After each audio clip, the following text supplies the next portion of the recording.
En continuelle mutation, le secteur des assurances fait face à des défis grandissants. Les compagnies d'assurance publiques et privées s'arrachent chaque jour des parts du marché dans l'objectif d'offrir les meilleurs produits aux citoyens algériens. Comment cette industrie pourra-t-elle sauvegarder sa croissance, atteindre ses objectifs et répondre en temps réduit aux besoins des assurés? Comment les compagnies comptent-elles intégrer les nouvelles technologies à leur process pour offrir une meilleure expérience client? Est-il aujourd'hui possible d'aller vers le marché international et d'externaliser les produits d'assurance algérienne? Toutes ces questions et bien d'autres sont au cœur de ce nouveau numéro de votre émission Le Point VIP. Un rendez-vous hebdomadaire proposé par votre quotidien Al Watan où des experts chevronnés partagent leur vision et leur expertise. Prêts à faire le point de cette actualité ensemble? C'est parti!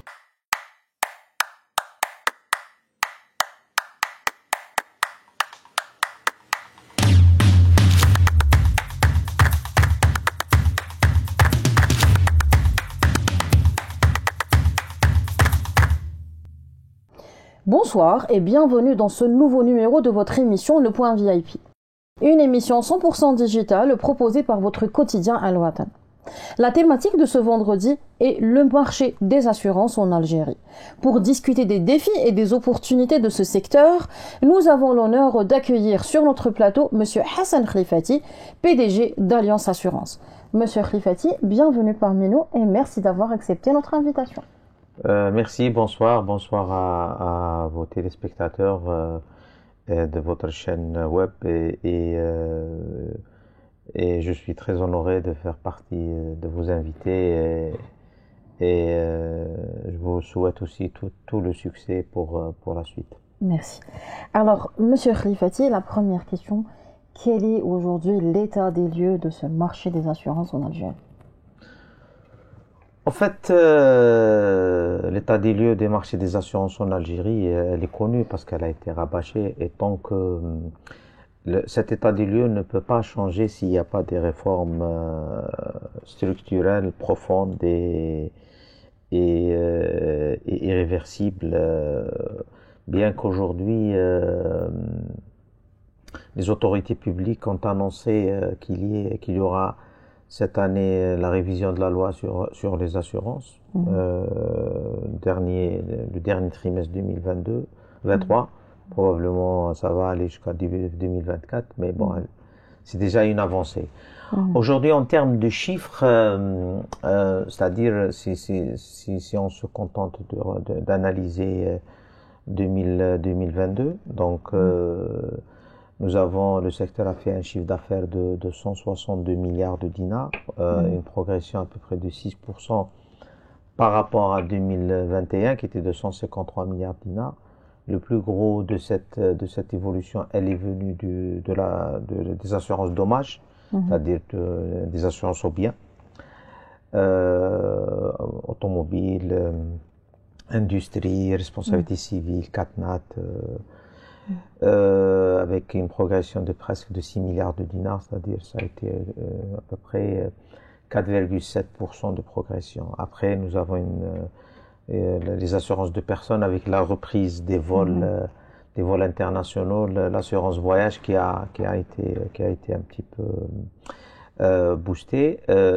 Mais si on revient aux fondamentaux et aux outils internationaux de mesure de performance du secteur des assurances, en termes de taux de pénétration, malheureusement, chaque année on se dit qu'on doit dépasser les 1% et chaque année on regresse un peu plus parce que c'est une mécanique inversée. Parce qu'aujourd'hui, plus que notre PIB augmente, et nous n'arrivons pas, c'est-à-dire quand on leur rapporte à notre PIB, notre taux de pénétration il baisse. L'année dernière, en 2021, nous étions à 0,7% de taux de pénétration. Nous voulions l'améliorer. 2022, notre PIB était de 193 milliards de dinars. La production des assurances, elle a été estimée à 1,1 milliard de dollars. 193 milliards de dollars, pardon, excusez-moi. Donc si on rapporte ça, on est à moins de 0,6%. 2023, le président de la République, il annonce une projection sur 225 à 245 milliards de dollars de PIB.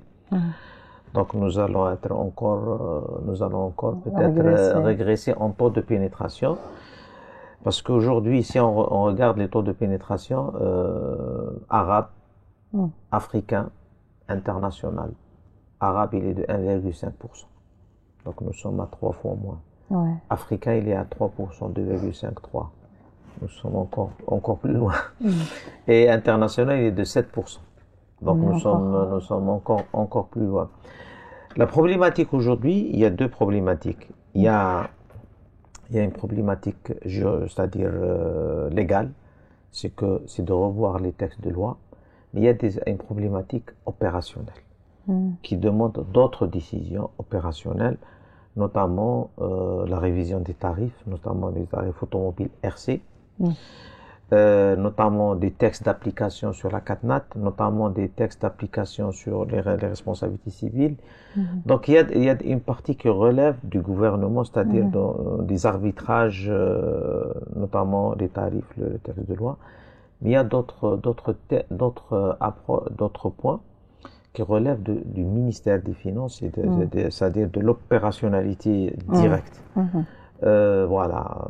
Donc, mais globalement, nous avons bon espoir que le nouveau texte de loi qui va être bien que nous avons fait des avancées selon nos informations, selon ce qui a été un petit peu divulgué. Mais le problème, c'est que c'est une très bonne avancée parce qu'on nous annonce une agence de régulation, on nous annonce quelques réaménagements dans les obligations d'assurance. Néanmoins, par exemple, l'agence de régulation, nous n'avons pas été satisfaits à 100%, parce que nous avons demandé une autorité de régulation indépendante. On nous a donné une agence de régulation rattachée au ministre des Finances, même si on lui dit indépendante. Nous aurions voulu avoir une autorité totalement indépendante rattachée au Premier ministre ou au Président de la République, comme toutes les autorités, et comme ça se passe dans le monde. C'est-à-dire aujourd'hui, le monde moderne, enfin les économies modernes, elles ont des autorités indépendantes surtout dans un pays comme le nôtre où le secteur public représente quand même 80% du marché. Des assurances et 87% du marché bancaire. Donc, donc cette domination fait en sorte, et le ministère des Finances, à travers la Direction générale du Trésor, elle détient le capital des entreprises publiques. Donc ça peut être une problématique de juger partie. Malgré qu'aujourd'hui on dit qu'elle sera indépendante, même si c'est une agence, elle sera indépendante. Donc ceci dit, parce qu'aujourd'hui il ne faut pas se leurrer, les pratiques de discrimination existent toujours, secteur public, privé.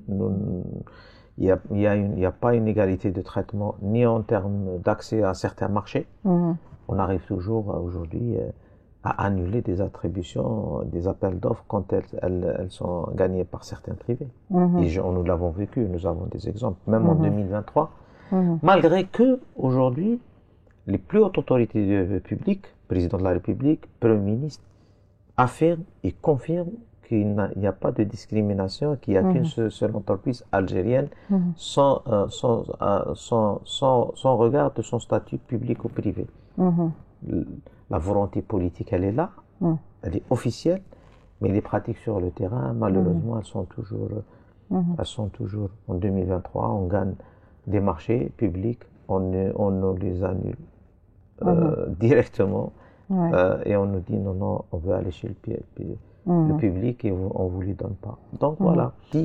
Quand on a cette différence entre la volonté présidentielle et gouvernementale et les pratiques du terrain, je dis qu'on a encore du chemin à avancer. Mais bon, ceci dit, moi je dirais que le fait qu'on est arrivé à réformer cette loi, qu'on a fait en tant que secteur, fait passer certains messages et certaines avancées, je pense que c'est une très bonne chose. Aujourd'hui, le marché algérien, malheureusement, il est estimé par tous les acteurs, les experts. C'est un marché qui pourrait être entre 5 à 8 milliards de dollars annuellement. Justement. On ne fait que 1 milliard. Pourquoi? Justement, c'est la question que j'allais vous poser. Pourquoi on ne fait que 1 milliard? Et qu'est-ce qui pourrait justement aujourd'hui influencer sur le développement du secteur?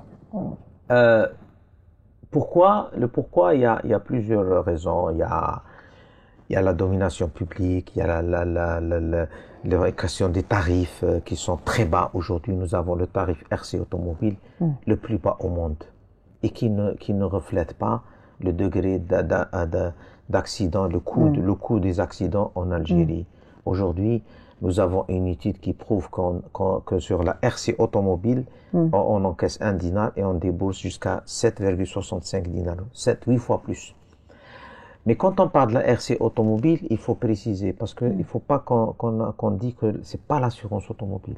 Il y a une garantie, c'est la garantie obligatoire, et qui coûte en moyenne en Algérie 2100 dinars l'année sur chaque voiture. Mais la problématique de cette RC automobile, c'est que celui qui a un véhicule qui coûte 500 000 dinars, il paye en moyenne le même prix que celui qui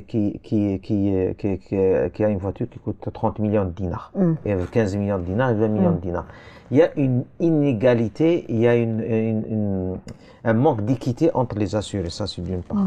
D'autre part, c'est cette RC automobile, elle donne une garantie tout risque à tous les automobilistes du moment qu'ils ne sont pas responsables de l'accident. C'est-à-dire celui qui a payé 2100 dinars, s'il a une voiture qui coûte 20 millions de dinars, si on prouve qu'il n'est pas responsable de son accident et qu'il perd sa voiture en totalité, la compagnie adverse ou du responsable du sinistre, même s'ils sont de la même compagnie, doit lui rembourser ses 20 millions de dinars avec 2000 dinars. Donc, il y a un camion qui coûte un bus qui coûte 10 fois plus qu'une voiture de base, ou 15 fois plus, il paye le même prix qu'une voiture. Donc, cette problématique de tarif de base de RC, elle est vraiment problématique. Aujourd'hui, nous avons des benchmarks, nous avons des études sur ce qui se passe chez les voisins, chez nos frères tunisiens, c'est 4 fois plus l'algérien. Et plus on va vers l'Est, et plus c'est plus cher. C'est plus cher.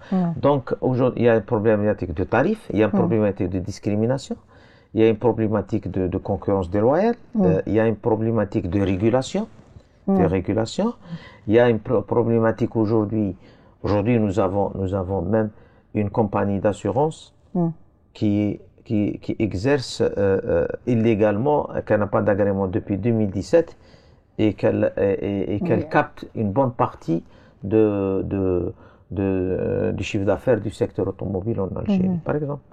Donc il y a aussi des acteurs. Aujourd'hui, par exemple, si on regarde les chiffres, nous avons par exemple l'assurance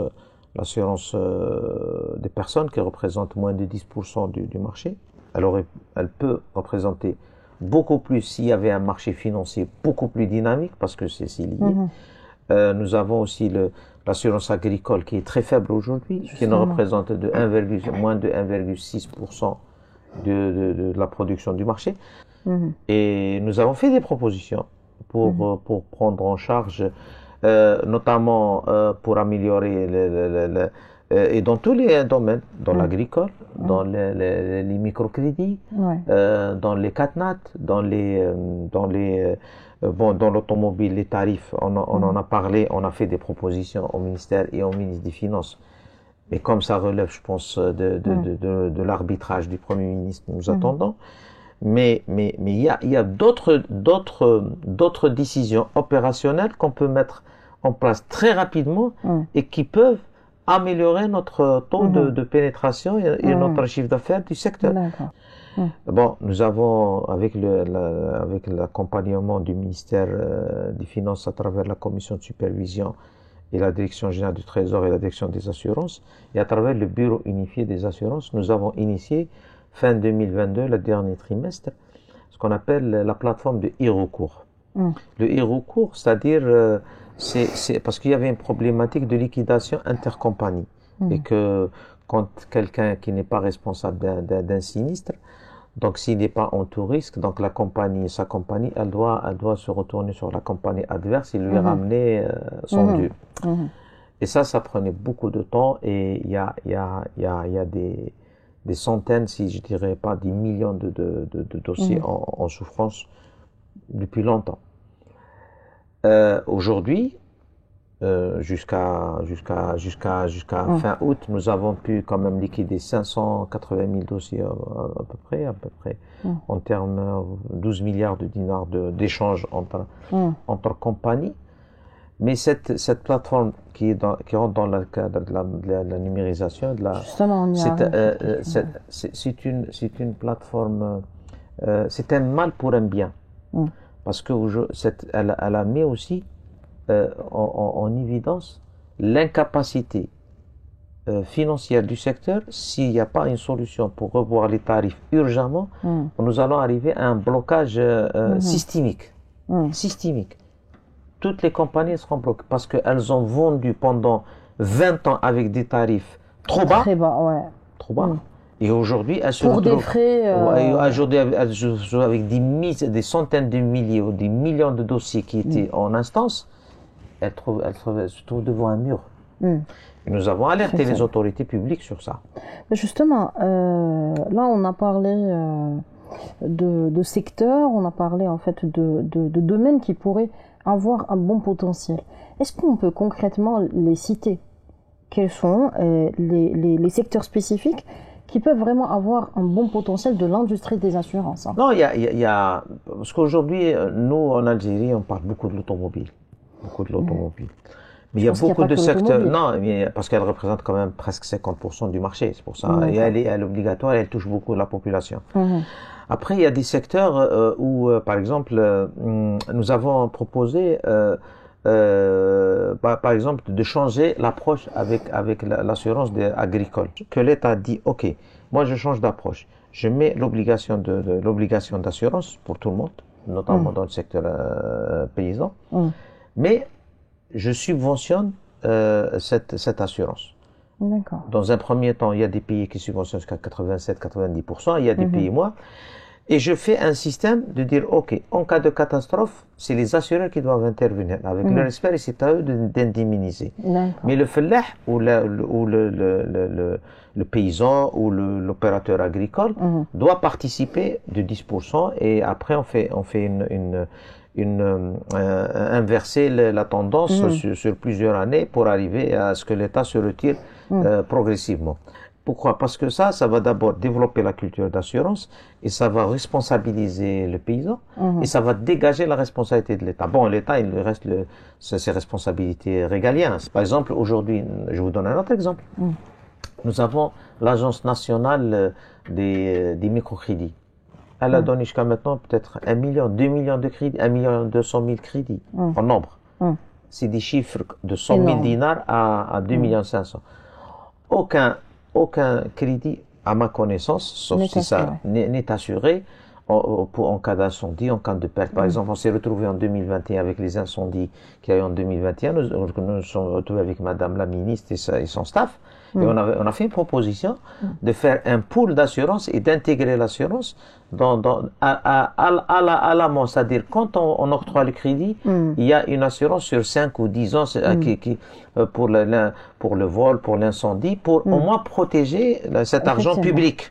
Effectivement. Parce que il y a des solutions de ce genre. Parce que on peut pas dire oui, il n'y a pas la culture d'assurance, mais on fait rien en contrepartie. Donc il y a des solutions pour faire d'abord adhérer et cultiver les opérateurs. Mais il faut avoir le courage de le faire et de prendre ces décisions et de dire ça doit changer. Et là on peut faire du 1%, du 2% et même du 3% de taux de pénétration et rattraper le retard. Sinon, on va rester... Parce qu'on ne peut pas aussi utiliser les mêmes outils et croire qu'on va arriver à de nouveaux résultats. Ça ne sera pas possible. Aujourd'hui, tout ce qu'on a utilisé, il a prouvé son échec. Il faut regarder d'autres solutions. Il y en a d'autres. On a proposé et on est en tant que secteur. Hein, je ne parle pas de ma personne ou de ma compagnie. On peut trouver des solutions. J'en ai discuté avec Monsieur le ministre des Finances il y a 2 semaines et je lui ai dit, on peut cette année, avec 2 ou 3 décisions opérationnelles, doubler peut-être le taux de pénétration, mais il faut avoir la capacité de les mettre en place sans demander l'arbitrage du gouvernement, c'est-à-dire ça peut se faire même au niveau du ministère des Finances. Justement, pour capter les Algériens vers le marché, il y a aussi aujourd'hui l'option du digital. Oui. Qu'est-ce que le digital, la numérisation aujourd'hui pourrait apporter au secteur et qu'est-ce que ça pourrait aussi apporter en matière d'expérience client? Oui, le digital aujourd'hui, c'est une évolution aujourd'hui, c'est une évolution qui peut apporter d'abord l'expérience client, parce que d'abord elle apporte beaucoup de transparence dans le process, c'est-à-dire parce qu'il faut pas le digital, il y a deux parties, il y a la facilité quand on veut souscrire, mais aussi il faut gérer l'après, c'est-à-dire quand il y a un sinistre. Que le client aussi n'ait pas à faire des allers-retours pour se faire rembourser ou recevoir son indemnité. Il y a aussi le digital peut apporter une nouvelle de nouveauté pour l'expérience client parce que il peut souscrire de chez lui, il peut avoir plusieurs offres, il peut avoir aussi en cas d'urgence, c'est-à-dire aujourd'hui quand on veut voyager, on a oublié de souscrire son assurance de l'aéroport ou de là-bas, payer avec sa carte locale et c'est réglé. Donc tout ça, c'est une évolution normale. Aujourd'hui, on parle d'intelligence artificielle, on parle aussi même pour les compagnies. Aujourd'hui, la gestion de la big data peut donner des informations sur le comportement du client, donc pour adapter les produits, pour faire des offres innovantes. Même on parle aussi de blockchain aujourd'hui qui vont arriver, donc qui sont en train d'arriver à grande vitesse. Bien que aujourd'hui, bien sûr, il y a des efforts de digitalisation, tout le monde en parle en Algérie, le e-payment, la digitalisation, voilà. Alors, l'industrie des assurances, c'est l'international. Oui. Quels sont aujourd'hui les défis à relever pour notre pays dans ce sens et comment aider les compagnies qui aspirent justement à franchir les frontières pour pouvoir intégrer l'international? Est-ce que vous voulez une réponse diplomatique ou une vraie réponse? Les deux. Non, c'est-à-dire aujourd'hui, l'international, que ce soit le monde arabe ou l'occidental ou africain, aujourd'hui, c'est des champs de bataille et de concurrence rude avec des grandes compagnies qui sont solides financièrement, managérialement, c'est-à-dire, disons, et techniquement. Aujourd'hui, pour flatter l'ego national, on va dire oui, on peut aller vers l'Afrique, suivre les orientations de notre gouvernement et accompagner nos entreprises vers l'Afrique. Moi, je dirais il est utopique de le dire aujourd'hui. Aujourd'hui, si on veut acquérir l'international, il faut qu'on construise localement, qu'on donne les moyens à nos entreprises de se consolider, d'avoir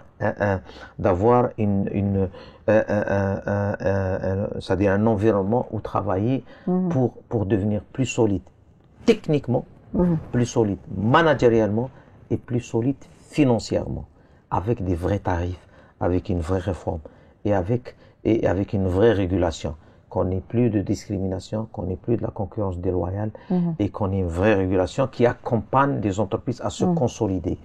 Quand on a des entreprises consolidées, sûres d'elles, solides financièrement, qui participent aussi dans le marché financier local, la conquête de l'international, il y a toujours des occasions et des opportunités. Aujourd'hui, dire qu'on peut aller en Afrique, moi je le dis en tant qu'opérateur, hein, peut-être, moi je le dis c'est trop tôt et on n'a pas les moyens aujourd'hui. On n'a pas ni les moyens techniques, ni les moyens financiers. On va pas se mentir et promettre que nous pouvons aller conquérir. Peut-être dans le domaine industriel où nos opérateurs sont devenus beaucoup plus innovants, beaucoup plus solides et ils donnent la preuve tous les jours qu'ils peuvent conquérir des marchés.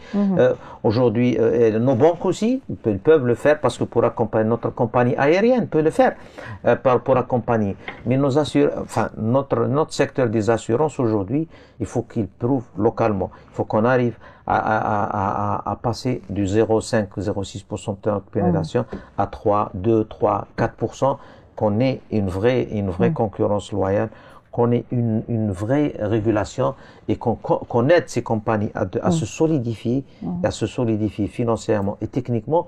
Après, on pourra faire des JV, on pourra aller acheter des entreprises. Sinon, il est utopique parce que il faut pas qu'on se trompe, hein. C'est-à-dire, le marché international, il n'est pas facile. Certainement, la concurrence est encore plus rude.